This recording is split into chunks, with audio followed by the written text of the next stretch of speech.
Em 1898, uma pessoa verdadeiramente única nasceu em Boston, Massachusetts. William James Sidis. Seu pai, Boris, era um psicólogo bem conhecido e sua mãe, Sarah, era médica. Eles perceberam que seu filho era especial quando ele ainda era pequeno. Um dia, a mãe encontra seu filho escrevendo uma carta antes de seu primeiro aniversário. Então, outro dia, os pais veem William lendo atentamente o New York Times, entendendo cada palavra. Não há nada de incomum nisso, exceto pelo fato de William ter menos de 2 anos. Os pais entendem que seu filho é um gênio. Eles gastam as economias da família em livros, mapas, livros didáticos e dicionários para assistir seu filho com novos conhecimentos. Quando William completa 4 anos, lê Homero na sua versão original. Quando ele completa 6 anos, aprende as obras de Aristóteles. Também aos 6 anos, termina de escrever seu 4º livro. Um desses livros é um trabalho sobre anatomia. Aos 8 anos, William fala e escreve fluentemente em inglês, latim, francês, russo, hebraico, turco e armênio.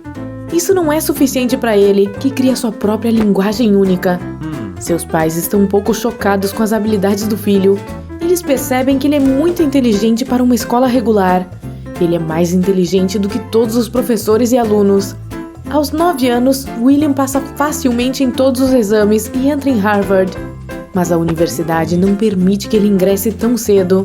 Então, pelos 2 anos seguintes, ele continua frequentando sua antiga escola e fica entediado. Ele não para de escrever livros. Ele escreve um romance, alguns poemas em francês e uma constituição para uma utopia fantástica. E é isso que distingue William de outros prodígios. Um jovem gênio geralmente começa a aprender apenas uma ciência, mas nosso herói está interessado e é bem-sucedido em campos de conhecimento completamente diferentes. Matemática, astronomia, idiomas, política, biologia, filosofia e muito mais.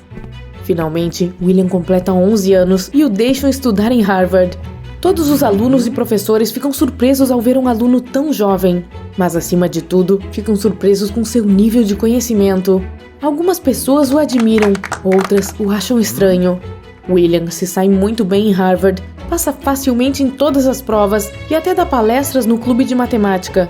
O tema das palestras é um dos assuntos mais difíceis da matemática, corpos quadridimensionais. Não apenas estudantes, mas também cerca de 100 professores universitários frequentam suas aulas.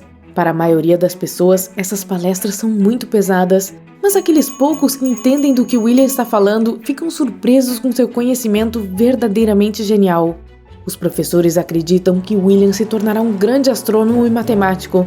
Ele encontrará novos mundos, fará descobertas, inventará novas maneiras de estudar astronomia. Ele provavelmente se tornará o maior matemático do mundo.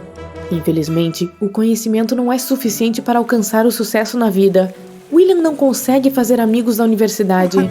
Muitos colegas não o entendem e não querem ser amigos dele.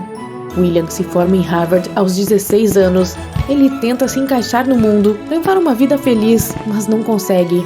Depois de Harvard, ele consegue um emprego em outra universidade no Texas. William ensina matemática, mas sua carreira docente termina rapidamente.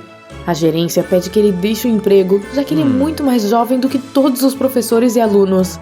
As pessoas simplesmente não aceitam que uma pessoa tão jovem lhes ensine. Junto com isso, William se torna uma celebridade. Os jornais escrevem sobre ele e repórteres o entrevistam. Mas William não aguenta ser o centro das atenções, então decide se esconder de todos que o conhecem e levar um estilo de vida tranquilo.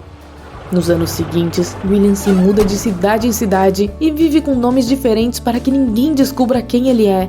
Ele consegue empregos comuns, como torneiro, serralheiro e contador em uma pequena empresa com um salário pequeno. Quando as pessoas o reconhecem, William se muda para uma nova cidade. Ele continua escrevendo livros e termina o seu trabalho em um volume de 1.200 páginas sobre a história dos Estados Unidos. Ele coleta passagens de trem e bonde e escreve um livro sobre elas. Ele também escreve sobre ciência e astronomia, publica todos os seus livros com nomes diferentes. Infelizmente, eles não são populares e não trazem dinheiro para ele. Ainda não sabemos quantos livros William escreveu com nomes falsos. Anos depois, um de seus livros será vendido em um leilão por vários milhares de dólares. Ele é fluente em 40 idiomas, mas alguns especialistas e biógrafos afirmam que ele poderia falar mais de 200 idiomas.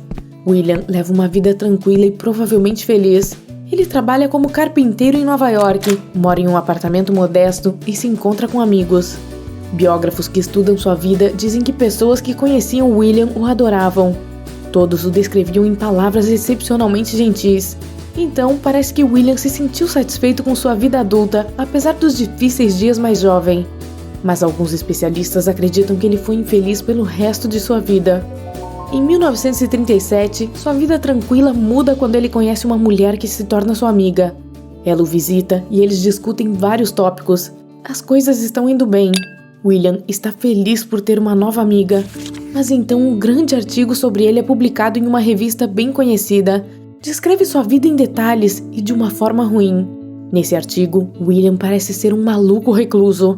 Acontece que sua nova amiga era uma repórter que se aproximou dele de propósito para aprender o máximo possível sobre a sua vida. Agora, centenas de milhares de pessoas tinham a imagem errada dele. William não vai deixar por isso mesmo e decide processar a revista por invasão de privacidade. Depois de um tempo, William perde o caso. Apesar de sua vida secreta, o juiz o considera uma pessoa pública.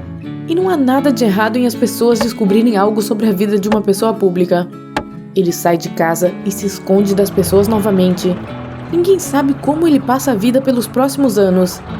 Em 1944, ele faleceu aos 46 anos. Ele não era rico a essa altura e estava trabalhando como funcionário de um escritório. Não tinha dinheiro em sua conta, não havia amigos por perto. Ninguém sabe o que ele esteve fazendo em seus últimos anos. Quase ninguém o entendeu a vida toda. Quem sabe que sucesso poderia ter alcançado se as pessoas tivessem sido mais gentis com ele? Ao longo da sua vida, William fez vários testes de QI. Os resultados sempre provavam que ele era um gênio. Albert Einstein tinha um QI de 160 pontos. Leonardo da Vinci tinha um QI de 180. Isaac Newton, 190. William Sidis tinha algo entre 250 e 300 pontos. Ele provavelmente foi a pessoa mais inteligente da história. A vida de muitas pessoas inteligentes prova que ter um QI genial não é o suficiente. Muita inteligência não garante sucesso. É importante ter inteligência social, saber como se comportar em público, como falar corretamente e como agradar as pessoas. Muitas pessoas podem adivinhar o que o interlocutor está sentindo graças à sua intuição. Elas sabem como e quando fazer a pergunta certa e dar a resposta certa. Alguém poderia pintar quadros incríveis, mas nunca saber como apresentá-los corretamente. Como resultado, suas obras de arte podem ser reconhecidas como baratas durante toda a vida do artista. Um violinista que não sabe negociar um valor alto para seu concerto acabaria tocando nas ruas a vida toda. A capacidade de se tornar uma celebridade e vender suas habilidades também é um talento importante. Muitos gênios eram eremitas e viveram mal porque nunca conseguiram se socializar. Às vezes, um gênio sabe tudo sobre engenharia genética, mas não tem ideia de como se comportar em uma festa. Pessoas mal intencionadas geralmente usam gênios para fins egoístas e os enganam. Por outro lado, algumas pessoas que não têm alta inteligência ou conhecimento obtêm posições de alto nível, se tornam famosas e alcançam sucesso graças à inteligência social e ao trabalho duro.